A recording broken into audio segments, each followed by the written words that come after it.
My name is Suzannah Mary, and this is A Photographer's Diary, a meditative podcast of wild adventures in nature. I'd like to introduce this podcast with a beautiful walk on the Isle of Arran in Scotland.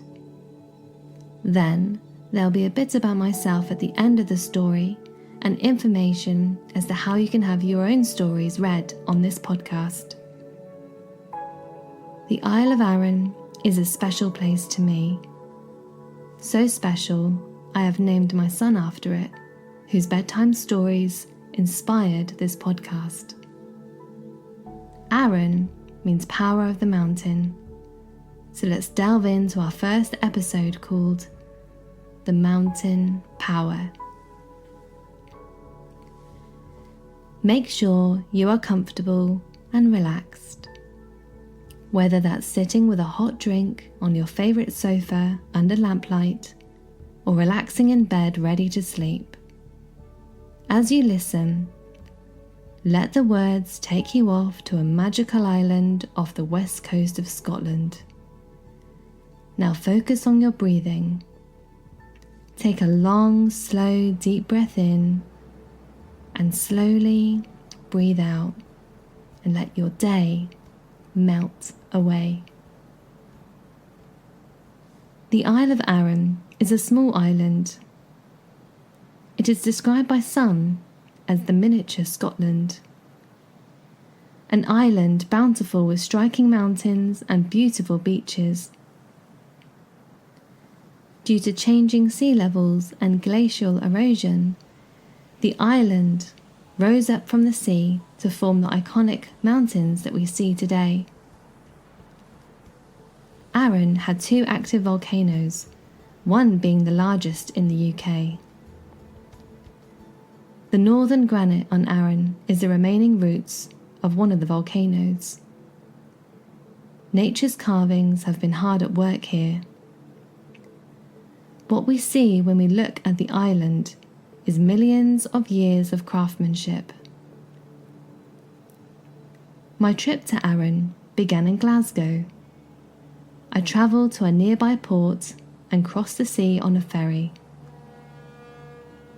I was guided by a friend who was in need of transportation to the island through sheer chance. A vast expanse of water surrounded our little boat as we glided across the water's surface towards the island. Slate grey blue saturated the sea. A mountainous island emerged before me. Shards of rock rose up from the ocean, dominating the horizon. I felt the sea air whirl around me and whip my hair. Goosebumps prickled my neck as the cold breeze kissed my skin. An adventure was waiting for me. I could feel it in my core. At this point, I had no plan. No idea where I would go, and zero expectations of the island. All I had was a burning pull to go into the wilderness of nature with just my camera and my backpack. Sometimes that's all you need. I stayed with a friend and her relatives the first night to get my bearings, plan a hiking route, and choose an area to solo camp. We opened a large OS map which stretched across the dinner table. I spied the mountains and looked at the routes around Goat Fell. Contour lines scattered across the paper, detailing the elevation of the mountain range. Like the age lines of a tree trunk, the layers of the rings on the map circled closely at the peak and widened at the base. I wanted to go into the belly of the mountains, the heart of nature. Homemade focaccia bread was torn together, followed by a slice of baked cheesecake as we studied the map. A cold beer washed it all down, and I savoured each drop. I knew I'd be without these luxuries for a while. A plan was made, and I was to set out alone the next day. The following morning was fresh. Clouds hung above low and heavy as I drove to the starting point of the walk. The route was called Castile Abhill and the Witch's Step near Glen Sannox. 13 kilometres, estimated time 7 hours. My bag was full with various camping essentials and my photography kit. I left as much as I could in the car. I would return to set up camp later. I packed light, making sure to pack my camera. As I approached the beginning of the trail, I noticed I had a few extra bags pulling me down. Drawing my shoulders to the ground and weighing heavy like anchors as I walked. A collection of emotions were stuffed inside, which I'd taken from other people to help carry their load. Now mine was full, bursting at the seams. A short distance into the route, I found a group of shepherd huts, which were abandoned. Roofless but offering safe refuge and wind protection, I decided I would set up camp there later. Ahead of me, I could see craggy mountains which reared above me. The legs of the mountains were wide, their heads were submerged in the sky as the clouds rolled through and grabbed at their necks. I felt a heaviness as I stood beneath them. They were nirvana quiet. They spoke to me in silence. Gorsebush and heather scattered the ground around me. The sweet mix of coconut and wildflower filled my nose. The yellow flowers of the gorsebush danced in the wind, glittering before my eyes. I got my camera out of my bag and looked through the viewfinder at the landscape before me. I framed up the golden yellow gorse leading to the mountains in the far distance, and click, my first image was taken. I felt content and a slight feeling of relief. I followed the river, which had carved its path into the ground like a scar on the landscape surface. The water levels were low, so I could step onto large sheets of iron-coloured rock, the empty path of the river. Worn, rounded and exposed. The water was rushing, powerful and racing, almost like it was running away from me. Watching it was mesmerising. I could feel my mind recharging the longer I watched, like a trance. It was captivating my eyes and cleansing my mind.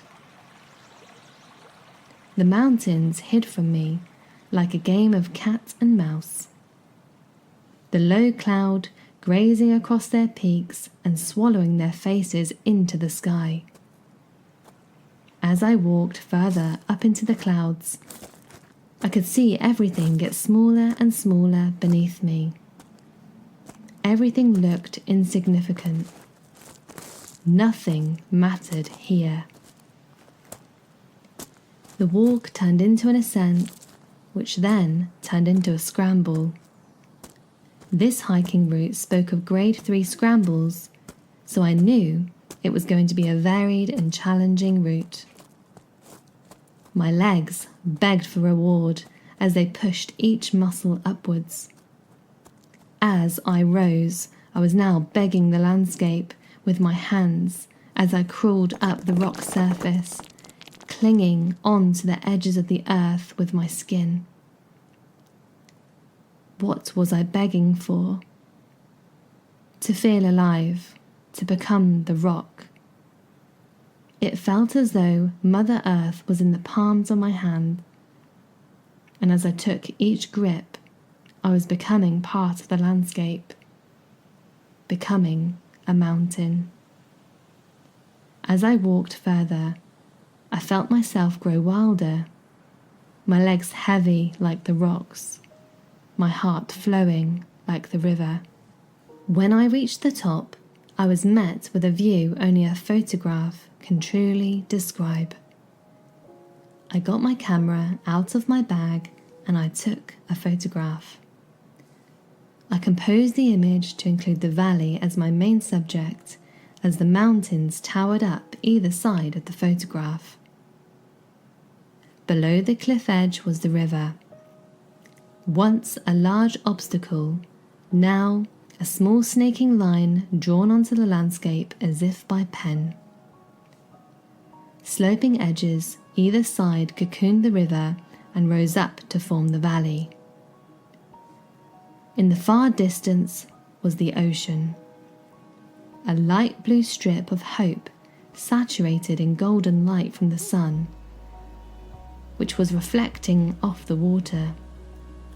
The rising mountains either side of me were covered in cloud, which occasionally cleared, teasing playfully and allowing a view of the mountain peak.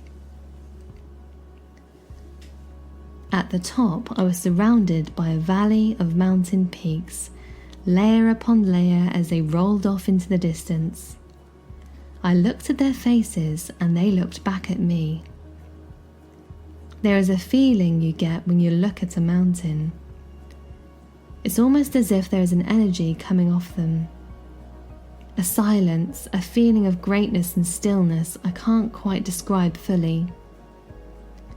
It amazed me to think that these large plates of rock were once part of a different formation in the ground. Over time and pressure, they had risen up to create new versions of themselves. Maybe this is what Arran means. Maybe this is the power of the mountain. I walked among the giants, and the bags I had with me clung to my back. But one felt lighter, almost empty. A few emotions must have tumbled out along the way. Maybe the river took them downstream, flowing down the mountain and deep into the valley below. I pushed further on, higher and deeper into the carvings of the land. Sharp edges and rounded stones surrounded me as they erupted from the ground like towering buildings that had been crumpled together. I had to use all of the strength within my body to pull myself up and down the rocky terrain. I moved my body onto large slabs of rock and rose up onto grassy verges. Each path changing and challenging. The light began to drop as I climbed across the spine of the mountain. The cloud blanketed the sky and stole the light from me. I reached the other side of the mountains and back into the valley I had once started. The race to get up the mountain had passed, and it was now a race to get down. I was racing to nowhere. After several hours of walking, I made it back to my car. It was now dark, and the moon dangled above me like a lozenge in the sky. I grabbed my camping gear and headed over to the shepherd's hut to set up camp and rest. A fire pit had been left in the centre of the hut, which I lit to warm up. The grass was wet with dew and glistened in the firelight. I heated up a hot chocolate on my stove and wrapped up warm under the moonlight. There were breaks in between the passing clouds, which revealed the stars above. I could see the outline in the distance of the giants around me. They looked upon me as I huddled by the fire and smiled. I then snuggled up into my tent and drifted off to sleep to the sound of the wind as it whistled through the fields. That's the end of the first story. Tune in next week for part 2 called The King's Cave. I'd love to hear your adventure stories too. If you'd like your story read by me and shared to inspire others, then please write in via www.suzannahmary.com. The selected author and winner will win a NISI Swift camera filter system and have their story read by me to help inspire others. The deadline for entries is the 17th of March 2024, and there'll be further information in the description. So a little bit about me. I am a landscape and nature photographer. I have a YouTube channel which documents my photography journey in vlog style. You can see the full video behind each episode on my channel. I'll post a link below to the Isle of Arran wild camping Scotland trip. I've decided to go back to my roots and add more of my creative self to my work to help inspire others to get outside into the elements and experience the outdoors. I'm here to take you on a journey along with me and with yourself. If this podcast inspires just one person out there to find their own adventure in nature, then I'll be happy. The other purpose of this podcast is to help you be mindful and to relax. It's also to help inspire you to see the beauty of nature as you listen to an insightful, meditative, and relaxing journey through the landscape. I'm very passionate about in-depth creative writing and helping other people. I first started creative writing about 10 years ago, which was mainly poetry and short stories. My love for creative writing slowly began to thread through my YouTube videos about 4 to 5 years ago, and now I'm going back to that and starting afresh. The reason I started a YouTube channel several years ago was to help and inspire others, and this was because YouTube inspired me. Vlogging ignited a fire within me to go out and seek adventure in nature for myself. Whether that was hiking up mountains to catch first light or getting out in my local woodland to capture nature. That feeling of inspiration was infectious, and I hope this podcast starts the same fire within you. Thank you for following along my photography journey, and I'll see you again soon.